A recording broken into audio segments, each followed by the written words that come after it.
Hello there you guys, welcome to one of my videos.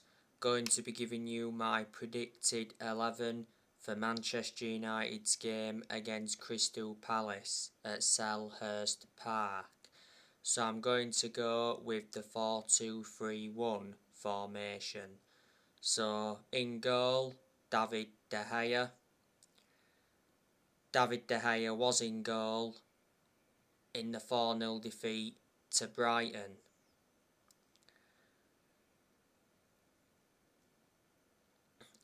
Got to give De Gea credit, he's been sensational throughout the course of this season.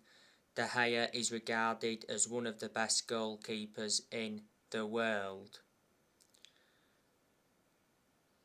He's endured 11 seasons at the club. He's been with us since the Sir Alex Ferguson era. David De Gea's contract at Man United expires next year. He earns £375,000 a week.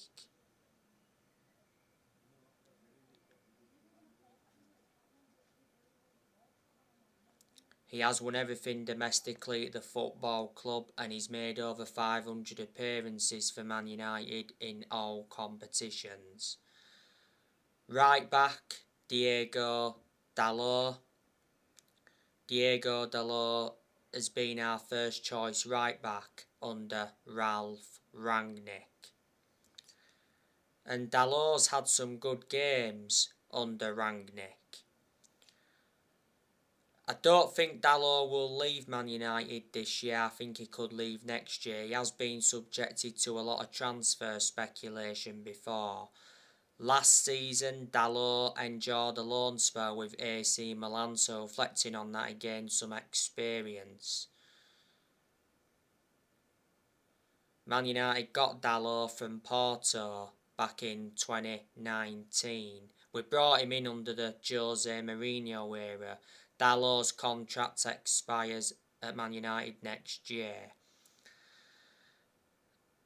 The two centre-backs, I'm going to go with Raphael Varane and Harry Maguire.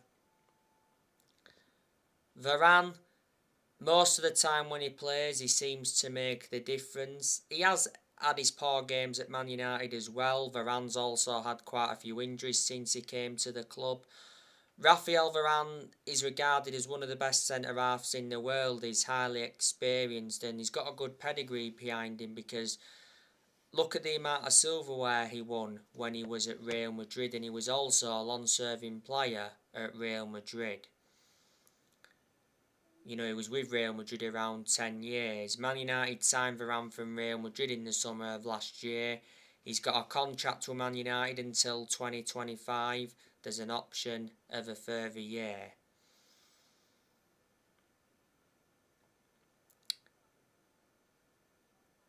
Harry Maguire, he should be leaving Man United this year because he's not good enough to represent the club. Throughout the course of this season, a lot of United fans have been demanding for the captaincy to be taken off Maguire, and I've said so many times I can't understand how Maguire is still the captain. Not so long ago, Maguire came back from injury. Maguire's had quite a few injuries since he came to United. Maguire's been a Manchester United player for around 3 years. Earlier on this season, if you do remember rightly, Maguire received a bomb threat at his home, and reflecting on that, he called the police. Man United got Maguire in a deal worth 80 million. He's the most expensive centre-half in the world at the moment, and he's the second most expensive signing at the club behind Pogba. So yeah, I think we'll go with Varane and Maguire today. We've got other centre-halves as well, but obviously Bailly, he's out with a knock. You know, Bailly doesn't really get in the team anyway, plus he's injury prone.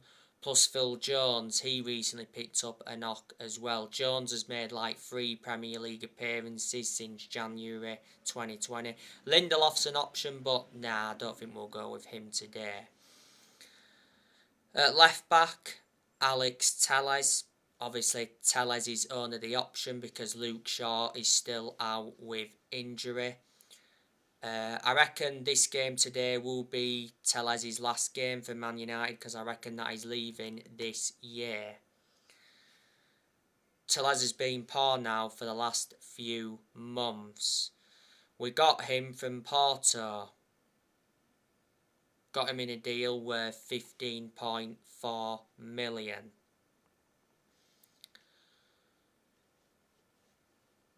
The two centre midfielders, I'm going to go with Fred and Scott McTominay. You know, Fred and McTominay have played a lot of games together. Matic is an option as well, but I don't think we'll start him today. Obviously, Pogba, he's out with injury still, so he won't be playing any part. So yeah, so Fred and McTominay, I think we'll go with. Fred, I don't think he'll leave Manchester United this year, but I think he could leave next year. Fred's not good enough to represent the club. He's received a lot of criticism since he came to the club. Fred come back from injury not so long ago. Man United got Fred from Shakhtar Donetsk, got him in a deal worth £50 million. And Scott McTominay, he's not good enough to represent the club either. I've got my strong reservations about him. McTominay, you know, he has had his good games at United, and revert back to earlier on in Rangnick's tenure, I said that McTominay had been one of our best performers. The best games I recall McTominay having as a United player was the 6-2 win against Leeds last season because he scored twice in that game. He played well against Leeds on the opening day of this season. That game was 5-1. And he played well against Aston Villa in the FA Cup. Revert back to 2020, McTominay committed his future to the club. He signed a 5-year contract. So yeah, Fred, McTominay, the centre midfielders. The attacking midfielder, I'm going to go with Bruno Fernandes. Bruno Fernandes, he's a very good player, but we've struggled to get the best out of him since Ronaldo re-signed for the club.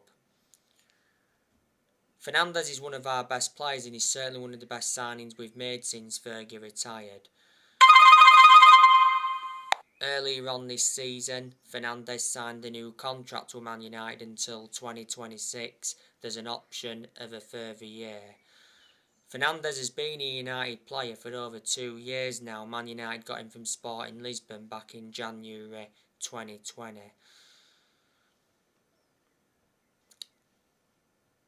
On the right wing, I'm going to go with Juan Mata. You know, Jadon Sancho, he's not available for this game because he's out with illness. So yeah, I'm going to go with Juan Mata. You know, Juan Mata doesn't really get in the team. He's a squad player. But he's played the last, 2 or 3 games. The Manchester Evening News recently said that Juan Mata doesn't rule out staying at Manchester United. Mata has been at Man United for around 8 years. You know, this season has been his 9th season. He's been a long-serving player. He's had a good career at the club. Man United got Mata from Chelsea back in 2014, got him for 37.1 million. With the add-ons included, it was around 40 million. On the left wing, I'm going to go with Anthony Elanga. You know, I think Rashford is an option, but I think we'll go with Elanga because, you know, Rashford's been very poor this season. Rashford's just recently recovered from illness.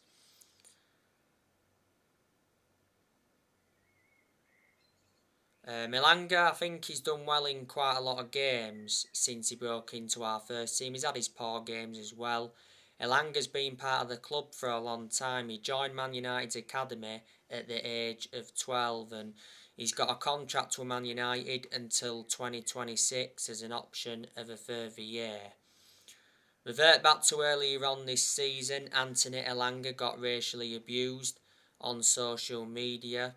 because he missed a decisive penalty against Middlesbrough in the Cup, and I totally disagreed with Elanga getting racially abused. And the centre forward, I'm going to go with Edison Cavani. Cavani will come in for Ronaldo. Like I said on my last video, Ronaldo will miss Man United's game against Crystal Palace due to a hip injury. Cavani, yeah, he didn't start in the 4-0 defeat to Brighton last time out, but he did come on and did alright. He did score, but the goal got ruled out for offside. Edison Cavani will be leaving Man United on a free at the end of this season. I think he'll probably go to Spain. Man United got him on a free transfer from PSG back in the summer of 2020. He come back from injury not so long ago. So anyway, that's how I think Man United will line up against Crystal Palace today.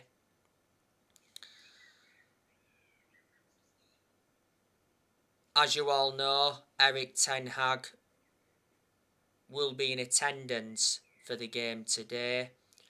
Not so long ago, Erik ten Hag arrived to start work at Manchester United.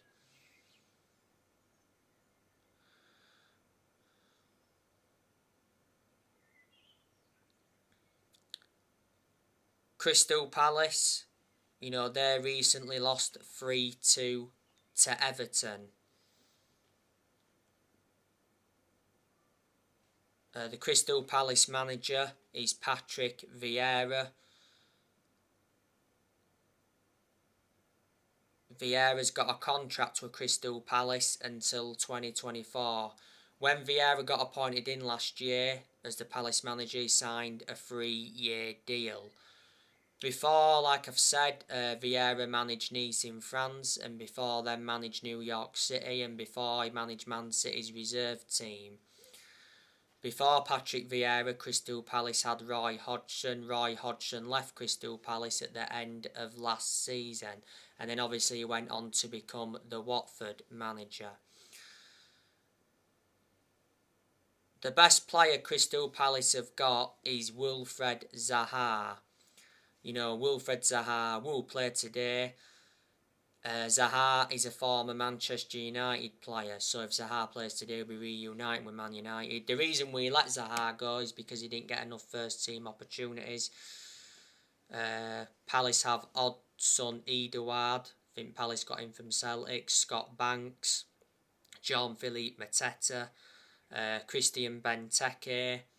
Christian Benteke is a former Villa and Liverpool player. Jordan Ayew's a good attacking player. I think he'll be involved today.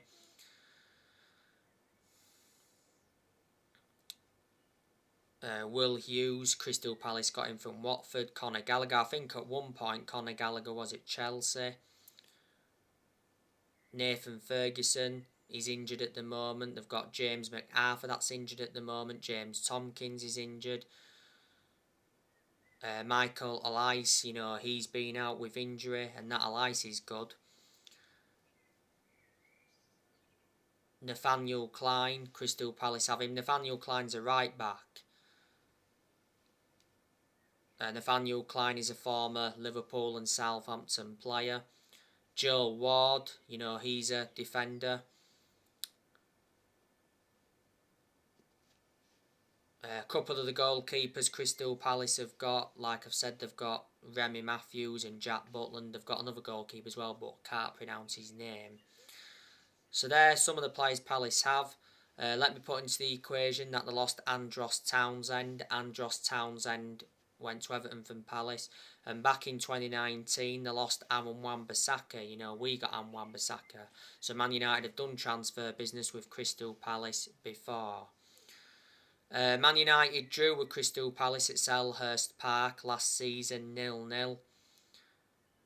Man United did beat Crystal Palace at Old Trafford earlier on this season 1-0. That was Ralph Rangnick's first game in charge as Man United's interim manager. So anyway guys, I'll be on for the match reaction later. Drop your comments, likes below on the channel if you do consider subscribe as always, and take care. God bless. See you all again very soon.